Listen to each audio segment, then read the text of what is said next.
My name is Alan Baker. I am a lifelong martial artist. I escaped the system as a young man to follow my dreams. And along that journey, I forged a mindset of accomplishment. This allowed me to achieve things that even I didn't think was possible. And sometimes I look back and still am surprised at what I have done in life. On this show, we're going to talk about those things and the mind tools that I learned from my different mentors and how they can help you move forward in your life, separate from the system, and achieve great things.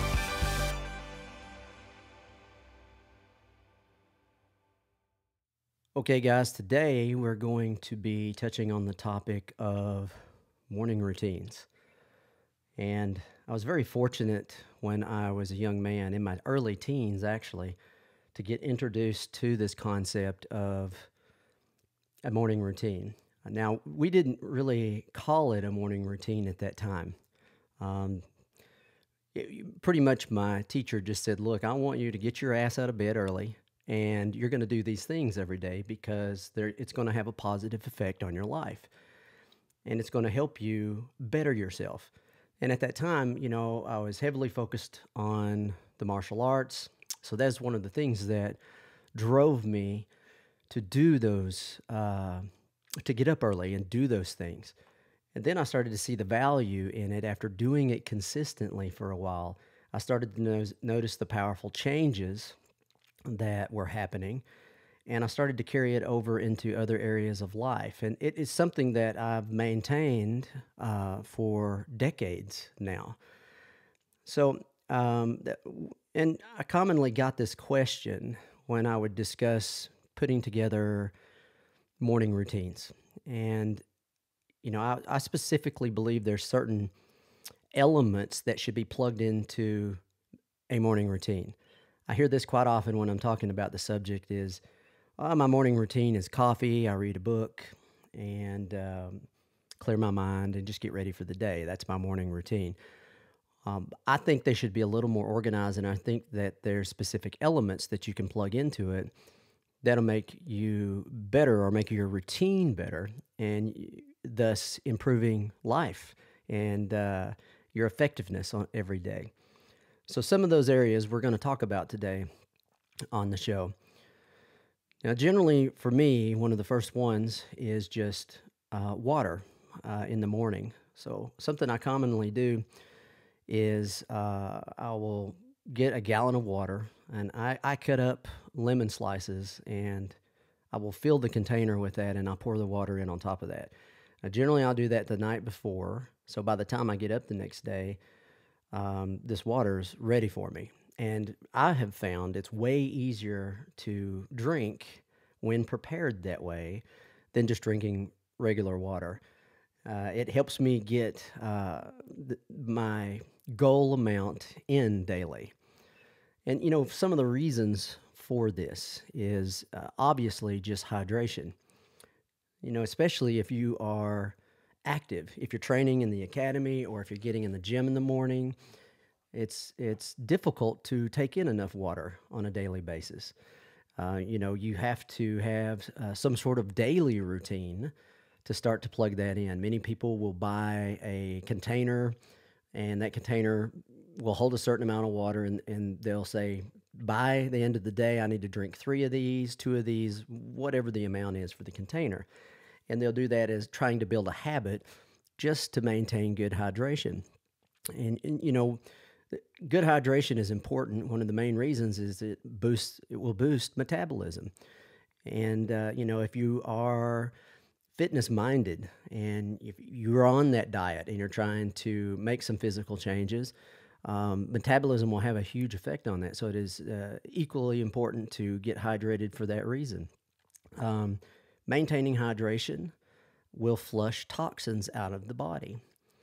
And, you know, it's commonly believed, and I do too, that in the morning, you know, the concept of breakfast, you're breaking a fast. And one of the reasons you will hear people talk about fasting is because it does start a cleansing crisis in the body, or where your body will start to instead of burn energy on digestion, it will start focusing it on cleaning the body. And the morning is one of the times where this naturally happens due to sleep. So, getting hydrated, especially in the morning, helps flush out those toxins due to that process. Good hydration promotes healthy skin, especially as you get farther along the journey. As you start getting a little older, it starts becoming more important. Good hydration aids in digestion. Um, a lot of times, even appetite control, and this is something I've found is, I will commonly track my numbers that I'm taking in on my diet on a daily basis. And some days, I'm tracking and I'm noticed that I'm very hungry that day. And I'll commonly immediately think, how much water have I taken in? So if I start taking in that water, that is a huge help for me and a lot of the clients that I've worked with on the topic to help with appetite control throughout the day, just staying hydrated. Um, it will boost energy. A lot of what we're going to discuss can have effect on your daily amounts of energy, and good water in the morning is one of them. Um, and I can tell, like on days that I miss it, which is commonly when I'm traveling.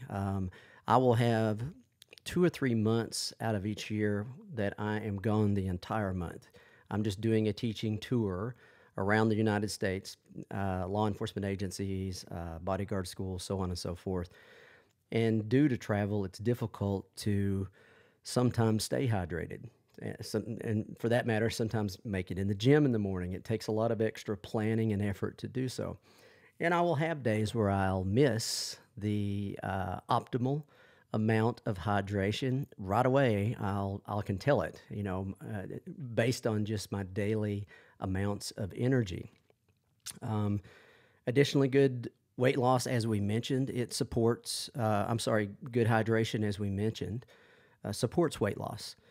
So if you are in the process of trying to adjust your diet in order to change a lifestyle and move into a more leaner lifestyle, good hydration will have a direct effect on that. And, this is something I've done my entire life as well. And it's one of the reasons why I mentioned that, because of the effect that glass of water will have on that every day. And if I miss it, I do notice it. So, when you're putting together your morning routine, I think one of the main pillars of building a solid routine is good hydration. Whether you just set a glass of water next to bed and it's there for you in the morning when you get up, just make it part of your morning habits to kickstart a good hydration for the day. So, probably the pillar number 2 for a good routine is going to be breath. Breath is a huge topic. I was very fortunate to get introduced to the concept of breath and breathing methodology and practice early in life. And this is my third book that I've turned out, and I know that I put this in all 3 books. I will refer to the process of learning breath as being the bridge of control. And it's a common statement that I'll say is the breath is the bridge. It will be the bridge of control to your body physically, emotionally, mentally. Good breath is the beginning of having control of those things. And, having a section in your morning routine, maybe it looks like this. It's just 10 good breaths, what I call a full cycle breath. Because unless humans are trained in proper breath control and proper breath method, generally it's pretty shallow. We breathe very high in the chest because this isn't something that we're trained in. You pretty much just figure it out by being alive and passing through life, unless someone takes the time to point out how to do it correctly and the benefits of doing it correctly, which I was very fortunate to have met several of those people as a young man. And some of the benefits of good breath control and good breath work is going to be improved focus. We mentioned your daily amounts of energy when talking about hydration. Your breath will directly affect that. And this is something when I miss a day of the morning routine or of daily breath work, I immediately know it. I can feel the amount of available energy to me daily is not as much as if I had done just a 10-minute routine in the morning. Improve sleep. This is another area that I notice immediately when I have missed my routine. It has a direct effect on how good you sleep. You can implement a good breath program, and the clients that I've worked with and the students that I've worked with will generally start to see a good solid difference in their sleep within a couple of weeks. Reduced anxiety. Obviously, there's different breath patterns, and those different patterns can achieve different things for the human machine. And it's pretty common information that there are different breath work that can reduce and lower anxiety. And stress, for that matter, the same thing, your daily amounts of stress. Proper breath control can help you start to take those residual levels of stress out of the body. Reduced muscle tension. And a lot of times I will refer to it as residual tension in the body. In other words, your body will hold a level of tension on its own without you sometimes even being aware of it. So good breath control can start to tap into that residual, sometimes unknown level of tension and help you relieve it, which has obvious benefits to the body. Reduced heart rate, resting heart rate. When I am keeping a good morning routine, it's common for me to test heart rate a couple of times a week as part of my tracking, just for my own information of how this had effect on me. And that's one of the things I would notice immediately. Like if you got up in the morning and right away you can test your resting heart rate and watch the numbers on it and implement your breath work. And you'll notice, for me, I start to see a difference in my resting heart rate within a week. And it starts to have an effect on that and bring it down. Increased mental clarity, cleaning up of the mental landscape. And we're going to discuss something else in this area in just a minute. But breath control, like we said, it is the bridge of control, even for the mind. And when we discussed residual stress or residual tension in the body, just a little note on that. Generally, when I teach it, I will explain it in this way. On a scale of 1 to 10, let's say 1 being a totally relaxed body and 10 being a fully tense body, fully activated muscle. Now, I think most people without training can't relax below a 4, and they're very difficult to activate their muscle above a 6 or a 7 unless they've trained. And training could look like, you go to the gym on a regular basis. A weightlifter is going to have more control of the level of tension in his body than someone who doesn't train. So we got two ends of that scale. One is releasing residual tension, and the other one is going to be the ability to activate tension in the body. Both are important. And so what we were focusing on is releasing. And, part of your breath control, and you'll see this in Qigong, which is the holistic medicine side of it's commonly connected to Kung Fu. They will do different drills to help release this tension. But generally, every one of them are connected to good breath control first. And your level of breath control, it will have a direct effect on how the rest of the exercise or drill that focuses on releasing this tension will do or how effective it will be. So, and on the other end of the scale, your ability to activate flexion can be related to the level of strength in the body. And like we said, if you go to the gym, you lift weights, that is a form of training, and you are probably going to have more control of that level of flexion in your body. So, we're mainly focusing on releasing that residual tension, releasing that uncontrolled stress in the body. And, I always think of long days of work. You sit on the couch. One of the first things you do, you exhale, and your shoulders drop, and your body starts to relax. Whether you're aware of it or not, that's very similar to types of focused breath work that will help release that tension. Now, for me, you do a search on Google, you research breath control. There are many different ways to do it out there. You're going to have one individual that says, this is, my method. You should do my method. It's going to help you achieve these benefits. And you don't have to look far to find another individual who's created their method of breath control. I think it is best to look at breath control. I will commonly liken it to learning the alphabet. When you first start to learn to write, you learn the alphabet song. You sing the song, A, B, C, D, E, F, G. And, once you've learned the song, you look at it and ask yourself, what does that song spell? It doesn't spell anything. It is a educational process.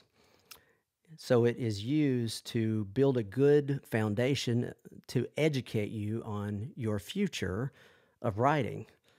I think breath control is much the same. There are certain elements of the pulmonary system that you want to exercise and be good at. They are the fundamentals, like a full breath, a full exhale, the ability to do a vacuum at the end of the exhale and have that inward contraction. Sometimes practicing the pause in breath. These are all elements of a full cycle breath. In other words, your alphabet. Now, if I want to piece together a breathing pattern that does a specific thing, it may not look like the full cycle breath. If I want to spell cat, I'm not going to sing the alphabet song. I'm going to use the information and start to build a word. Just like in breathing, if I want to have a certain thing that I want to achieve with the human machine, there's generally a breathing pattern you can put together that will help you achieve those things. But in the beginning, you want to become aware of what I call the full cycle breath, which is the alphabet, and you want to be able to train it, because just training that will change your body. The more you go through breath work, the amount of range that you will change. In other words, you physically will have the ability to take in more air later from doing the practice. You will gain greater control of the mechanisms of breath. Through proper breath, you will get more control of your diaphragm, of the abdominal cavity. And there's different diaphragms in the body that you will become aware of with proper breath control. And you will get more control of those parts of the body. And the better control you have, the better you will be at breath. And the more you can apply it to different situations. And so usually one of the first things I teach is the full cycle breath. And, I'm not going to go into detail on it here. If you're interested in that breath, I teach it in the first book, and I talk about it and teach a little of it in the book, the third book as well. So you can get that information there. And then for me, I will stress the breath.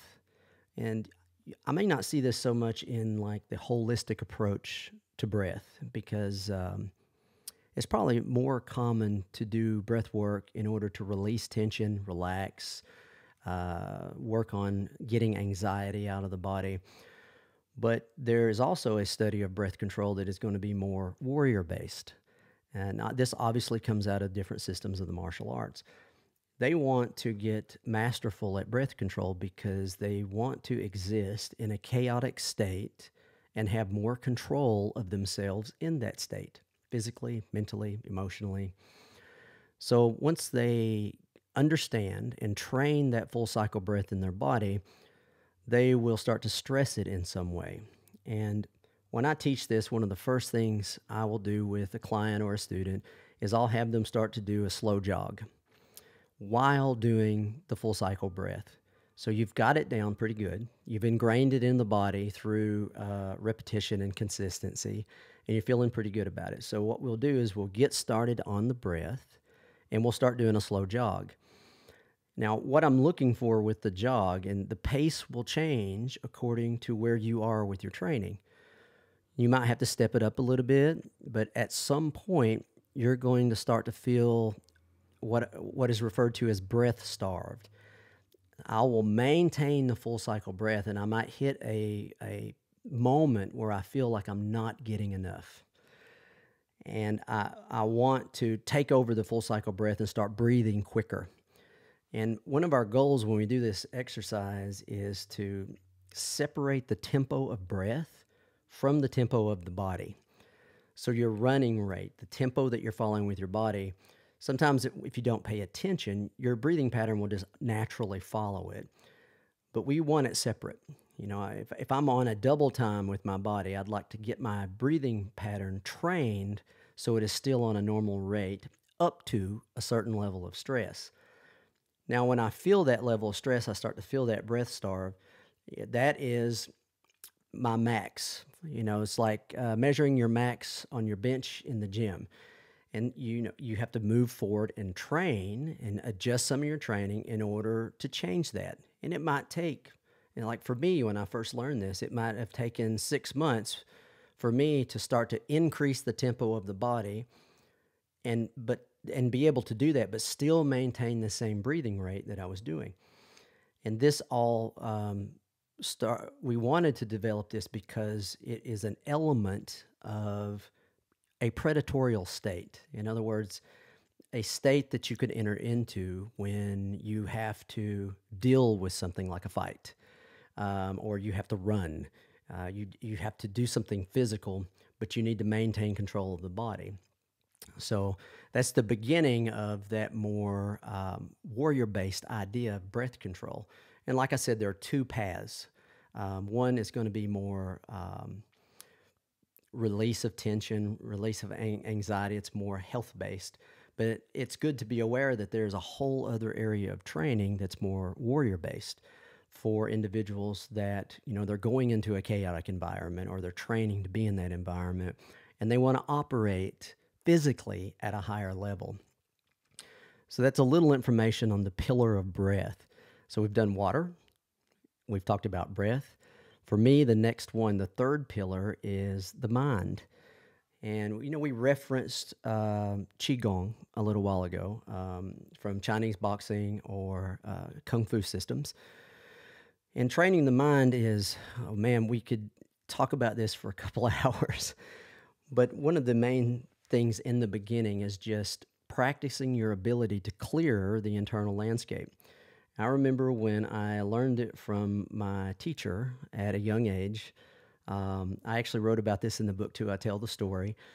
He said, I want you to get to the point where you can sit there and breathe for 10 minutes and not think about anything.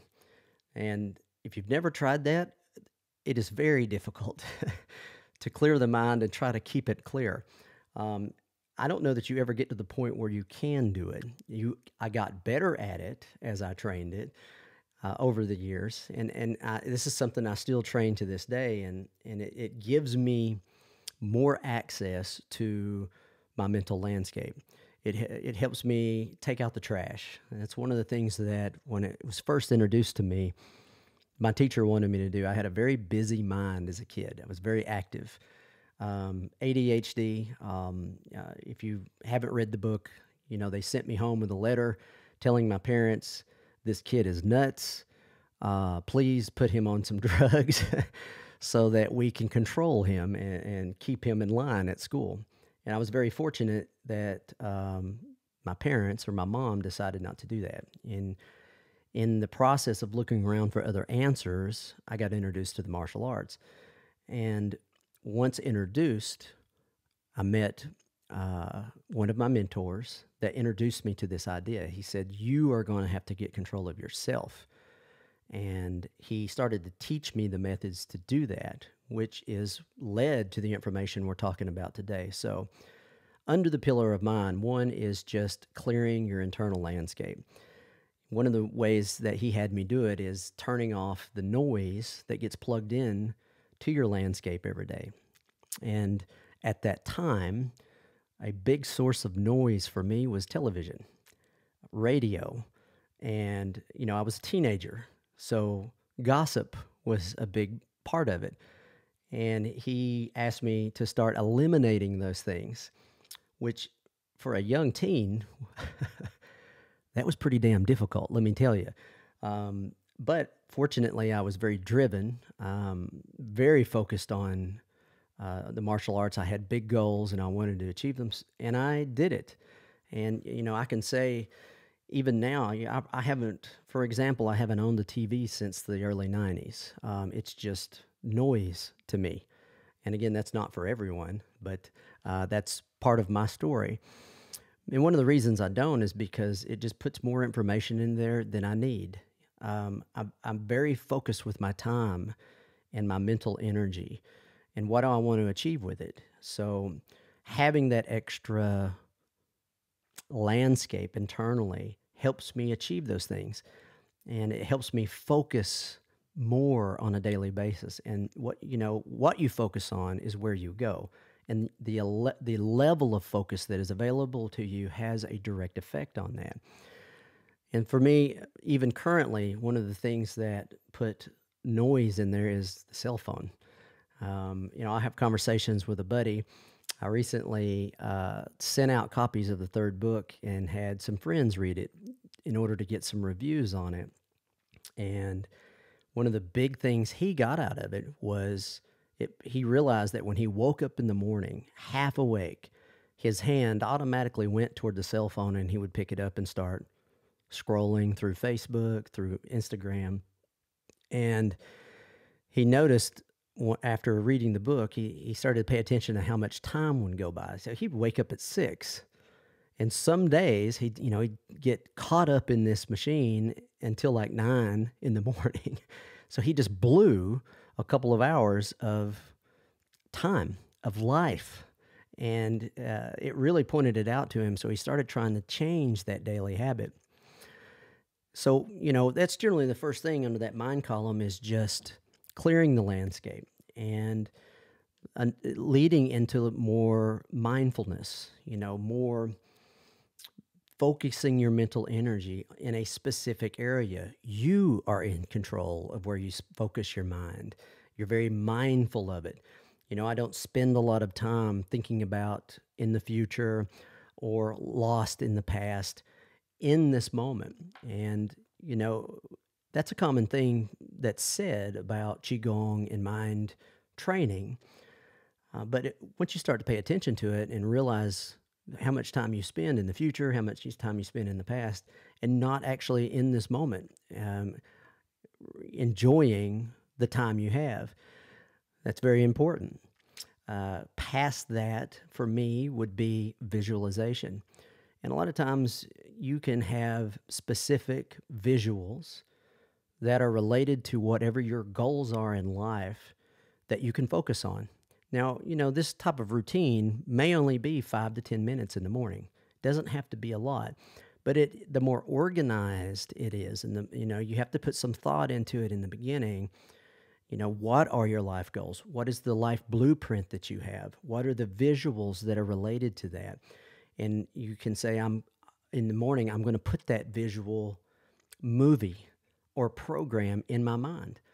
And it does have a huge effect on what happens in the future. And then for me, that leads into like affirmation. Affirmations, and there's different uses of them, but for me, it is basically a program, much like the visual program. It is the audio program that you plug into your internal landscape. Sometimes you'll have the voice in your head, and it will say things that may not be the best thing to hear. So the more you can be in charge of that voice, because the truth is, you are in command of it. You can have it say certain things. Of course, there'll be times when it sneaks up on you, but that's just like any habit that you're creating. Sometimes you will not accomplish your habit and you'll recognize it right away. So you'll have to go back and correct that pattern. Even if it is a physical habit that you're working on, your mental habits are the same thing. So the next pillar on a morning routine for me is going to be posture and expansion. So what does that mean? Loosely, you could say stretching in the morning, keeping the body open. I also like to say if you're stretching, you should also be doing loosening exercises. They are two different things. And then expansion work. Now, out of all of those, probably the least common out there is expansion or joint expansion, the ability to decompress a joint yourself. Now, you will see this type of thing done with chiropractors. Generally, they'll put you on a machine or they'll do it physically for you. They'll decompress a joint, decompress the spine, and open it. And this is important because as human beings, we spend a lot of time under compression, under gravity, under stress, under a bad diet. We spend a lot of time in a compressed or contracted state. So at the very least, in my daily routine, one of my goals is to spend some time in expansion. Now, you may or may not have heard of this before, but in Chinese medicine and Chinese kung fu, Chinese boxing, it is a very common thing. In Qigong, they strive to create this state in the body, and then they will do different movements in this state. So we're not teaching it here, but we're mainly talking about it so you become aware of it. And if you know it exists, you can start looking for that information and you can plug it into your daily routine and benefit from it. So imagine having the skill to decompress any joint in your body at will. It's just like learning to contract your bicep and bend your arm. You didn't know how to in the beginning. You had to figure it out. And expansion is the same way. It is a skill. For me, it's a life skill that you can learn. And once you've got it, you've got it. You don't need a machine or anything else. It's just something that you can plug into your morning routine and benefit from it. So moving on, the next major pillar for me is willpower. And again, this may just be a few moments in the morning routine, but I like to do something that is going to test my willpower at least once daily. You could also call it discipline training. And I'll commonly say doing the little things lead to doing the big things. The little things that you commonly will brush off. I'll do it tomorrow. I know I really need to drink that water in the morning, but I forgot to fill the glass. I'll catch up tomorrow. Instead of going, nope, I'm going to get up, I'm going to go downstairs and correct that and make it happen. So those little moments prepare you, or they are little drills to help you work on developing your willpower. And the more you are able to do that, it's just like lifting weights. Eventually you lift bigger and bigger and bigger pieces of will. And pretty soon you've developed a strong willpower, a strong grit, and that has obvious benefits in life. When things come along and you have to tap into that willpower, tap into that grit in order to get something done. And I hear this quite a bit lately with a lot of the mentors that I'm listening to.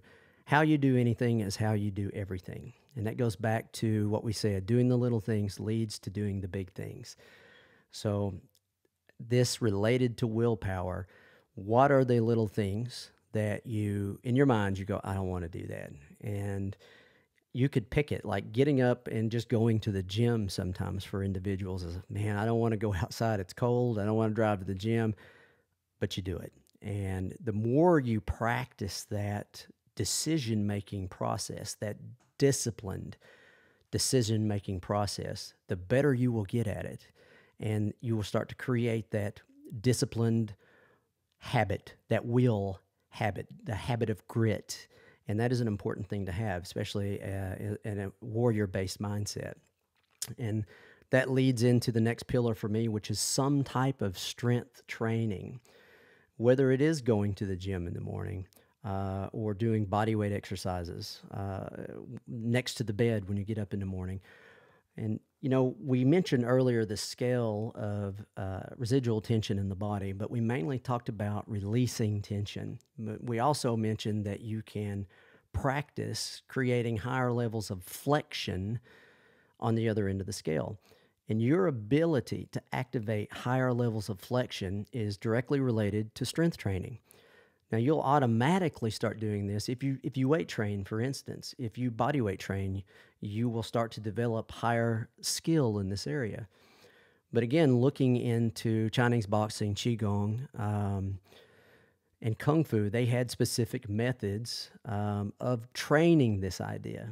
And it is very unique in how they did it. And for me, I've been in the gym my whole life. And I've learned a lot. I still learn from individuals in the gym, strength training and, you know, maintaining the machine. But I also was very fortunate to learn this. At the time, we called it Stone Warrior Training. And the specific reason for it was to create the ability to activate higher levels of tension in the body.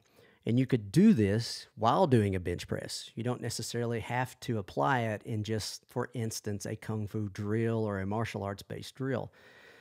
So again, we're not going deep into it. One of the main reasons I wanted to mention it here is to make you aware of it. And once you're aware of it, you can say, hey, I want to go find more information on that, so I'm going to go dig a little bit. Or I might get in touch with Alan and ask him, where do I go to find that out? And then the last area, just organization. For me, this is a huge part of the morning routine, is taking a moment to figure out what my A items are going to be for the day. And so it makes me the most effective, or makes my day the most effective. So generally, I'll break what I have to do in a day up into 3 areas: A items, B items, and C items. And I focus the most energy, and generally my energy is higher in the mornings, on those A items. And those A items are the things that are going to have the most influence on what I want to achieve, you know, which is based on your life blueprint and your overall goals. If you knock those out and you have an extra hour, I can go to my B list and say, what is on that list that I can take care of today? But having a basic method of organization, it could be even simpler than that, but it's something that you can implement as part of your, you know, we say a morning routine. But for me, I actually get a lot of this work done the night before I go to sleep, and I just review it as a morning routine. Now, these are some of the fundamental basics. There are a lot more areas that you can look into. Actually, if you read the book, we include a lot of additional areas. And, you know, it depends on how much focused energy that you want to put into your morning routine or your daily routine, your evening routine, because the truth is, you know, you can do it anytime you want. It's just the fact that you have one and you maintain it consistently as you move forward. And again, I get this question a lot. So do I have to do it every day? No. I've got students and clients that they will do their routine, regardless of the time of day, twice a week, 3 times a week. You know, you want to find out what you can maintain. So let's say you shoot for 7 days a week and you just can't do it because of your level of involvement with work, your schedule, family. Back it off. I mean, the truth is, if you did it 1 day a week, you're still going to get benefit from it. It's just finding your point of consistency and sticking with it. That's probably one of the most important things. Okay, guys, that is, I went a little long today, but that's going to at least introduce the topic. And, one of the reasons is because of the book coming out. Again, that's going to be released on November 7th. If you're looking for more information on this topic or you're looking to start implementing a morning routine, that book is called Morning Mastery. Check it out if you can. Anyway, we appreciate you taking the time out of your day to listen to this or watch it. Again, if you find value in this show and the information, give us a like and subscribe. And if you see fit, share it with your friends. Help us grow the channel because that's going to help us reach more people and ultimately help more people. Thanks, guys. Guys, if I add any value to you with this episode, please do me a favor and like and subscribe so that you will get the updates when new episodes come out. And also, if you like the information, share it with a friend. It really helps us grow and expand and reach more people and do more good.